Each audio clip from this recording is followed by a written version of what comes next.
Imagine stretching out your hand touching a star. No, not a celebrity. An actual burning ball of plasma, millions of kilometers wide, hotter than anything you've ever known floating somewhere in the depths of space. What would happen if you could touch it? Could you survive even a nanosecond? Would your atoms vaporize? Or would something far stranger happen? Before we get there, let's ask this. What exactly is a star? Why can't we just land on it like we do with planets? And is it really impossible to get close? Because this journey will melt your brain faster than the sun melts ice. If ice could even exist near it. In fact, 74% hydrogen, 24% helium, and about 2% of heavier elements like oxygen, carbon, and neon. But don't let that fool you, this thing is unimaginably hot. Buckle up. That's where nuclear fusion takes place. Hydrogen atoms collide and fuse into helium, releasing energy in the process. It's the same process we try to replicate in hydrogen bombs, but nature's version is far more efficient and, well, deadly. A star like our sun isn't solid. It's a gigantic, nuclear-powered sphere of gas and plasma. Scientists still aren't entirely sure why the corona is hotter than the photosphere. But one thing's clear, it would make your skin peel off like an overcooked banana if there were anything left to peel. The sun's core reaches around 15 million degrees Celsius. There'd be no hand left, just a rapidly expanding cloud of vaporized human matter.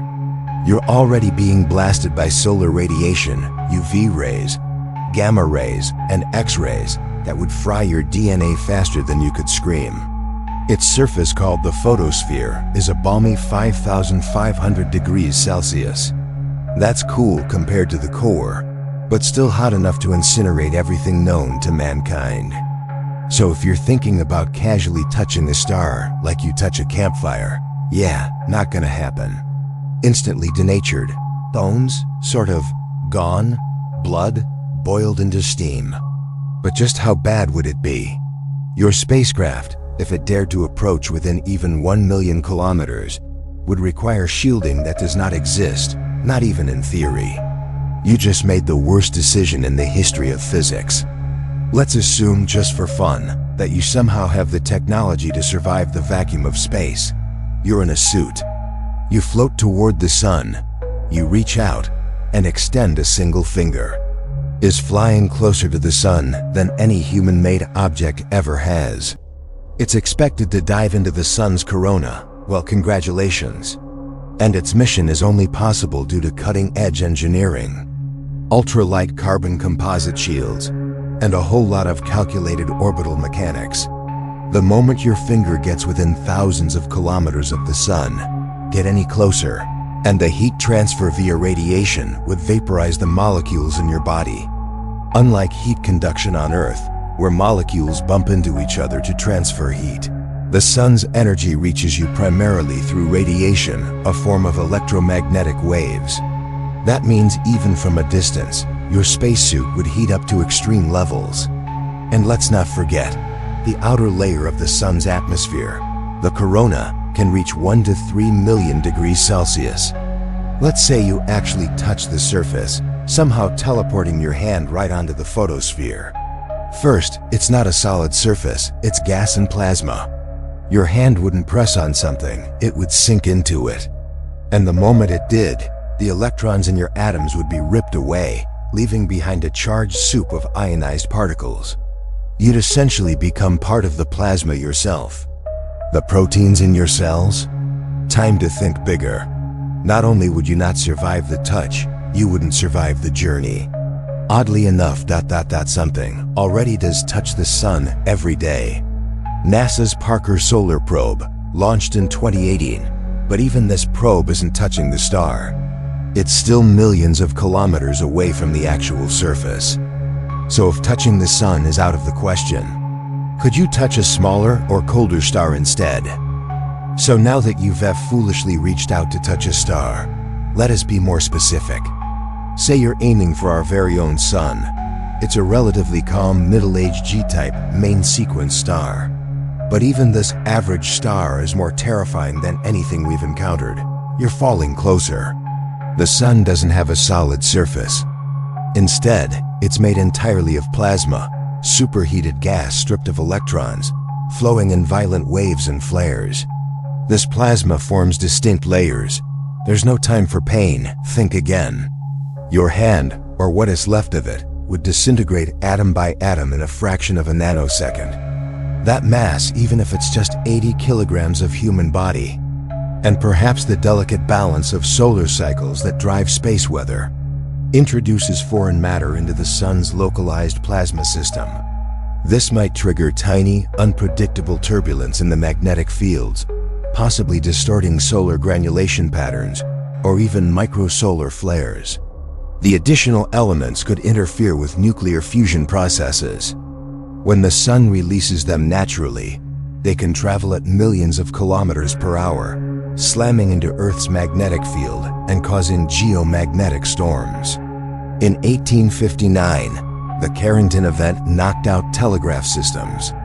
If something like that hit us today, it could destroy electrical grids, cripple satellites, and cause trillions of dollars in damage. In massive enough cases, it could trigger premature nova events or explosive ejections of plasma known as coronal mass ejections. At these temperatures, even atoms lose structure. Electrons are ripped from their nuclei. You're no longer matter as we understand it, you're energy. For quark stars, theoretical objects even denser than neutron stars, you wouldn't even recognize death. You'd cease to exist in the way physics currently understands. Radiation, ghost particles scattered across the solar system. Let's pretend, somehow, some sci-fi suit lets you go deeper. It's the part we see shining from Earth, with a blistering temperature of 500 degrees Celsius. But it's not solid, not even close. Even if you had a magical suit, you'd still be annihilated by extreme radiation, gamma rays, and gravitational shear. Touching a neutron star would mean interacting with the densest object in the known universe, short of a black hole. And yes, your atoms would be restructured or destroyed. A teaspoon of neutron star matter weighs more than Mount Everest. Gravity is so strong, it crushes atoms. The protons and electrons merge into neutrons, forming a hyperdense sphere only 20 kilometers wide, but heavier than our entire sun. It's like diving into an ocean made of fire and plasma, where gravity and nuclear fusion rip logic apart. Through the chromosphere, a reddish, 2,000 to 3,000 kilometer, thick layer with temperatures rising up to 20 degrees Celsius. This layer glows faintly red during solar eclipses. Here, UV radiation bombards you non-stop. Molecules can't exist here. Only ionized atoms swirling in a storm of solar winds. No chance for regret. Your molecules scatter like dust in a cosmic storm. If any spacecraft or robot managed to even approach the corona, its shielding would have to withstand radiation hundreds of times stronger than a nuclear explosion. You'd first reach the corona, the sun's outermost layer. Strangely enough, it is incredibly hot. Around 1 to 3 million degrees Celsius, far hotter than the surface itself. Scientists still don't fully understand why this is, but magnetic reconnection and wave heating are possible culprits. Your body, just entering the corona, would instantly be vaporized. But let's ignore that for now. Finally, you'd reach the photosphere, often mistaken as the surface of the sun. Touching it, and here's the kicker. This destruction doesn't stop with you. Let's say somehow, a rogue astronaut touched a star and exploded. Yes, your touch could send out a ripple. Maybe not enough to doom Earth, but enough to affect satellites, GPS systems. But what if it wasn't just you? What if Earth, or a small asteroid, suddenly teleported into a star? You'd now be talking about a catastrophic increase in mass and disruption. The gravitational equilibrium of the star could destabilize. CMEs are no joke. And yes, it could all start with a simple, seemingly innocent touch. But let's move away from the sun.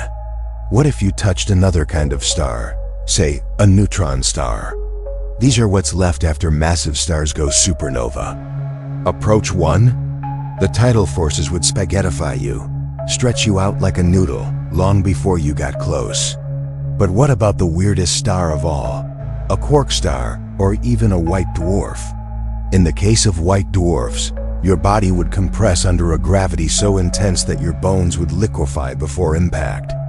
All this from trying to touch a star. And yet, stars themselves are touching us all the time. So let's say somehow your atoms survived long enough to even approach the surface of a star. Let's go with our closest neighbor, the Sun. The Sun doesn't have a solid surface. What you're seeing, the fiery yellow disk, is the photosphere, a seething 500-kilometer thick layer of plasma. This is where sunlight escapes. Its temperature? If your hand or any object from Earth made it that far, it wouldn't just burn. It would be ripped apart at the atomic level. Electrons would be stripped from atoms in a process called ionization, leaving behind a cloud of charged particles. Essentially, you'd be unmade. But here's the cosmic twist: your atoms wouldn't disappear, which fuses hydrogen into helium every second, releasing enough energy to power 1 trillion cities. They'd become part of the Sun's plasma, blending into the eternal fusion dance at its core. So even in destruction, you'd become part of the star's story, or fall into the swirling chaos of Saturn's rings. Some fragments might even escape the Sun's gravitational grip and sail into interstellar space, becoming part of the raw material for new stars, or even new life. And if, say, your atoms drifted through solar winds, those high-speed streams of charged particles escaping the Sun, they could journey across the solar system for thousands of years, maybe longer. You could become part of the auroras dancing over Jupiter. In death, you'd find cosmic rebirth. It'd be like trying to touch a quantum blender made of collapsed starlight. But what if you didn't touch the Sun? What if you touched a different kind of star? It's just 20 kilometers across, but packs more mass than the Sun into that tiny space. Its gravity is so strong, if you dropped a marshmallow onto its surface, it would hit with the force of a nuclear bomb.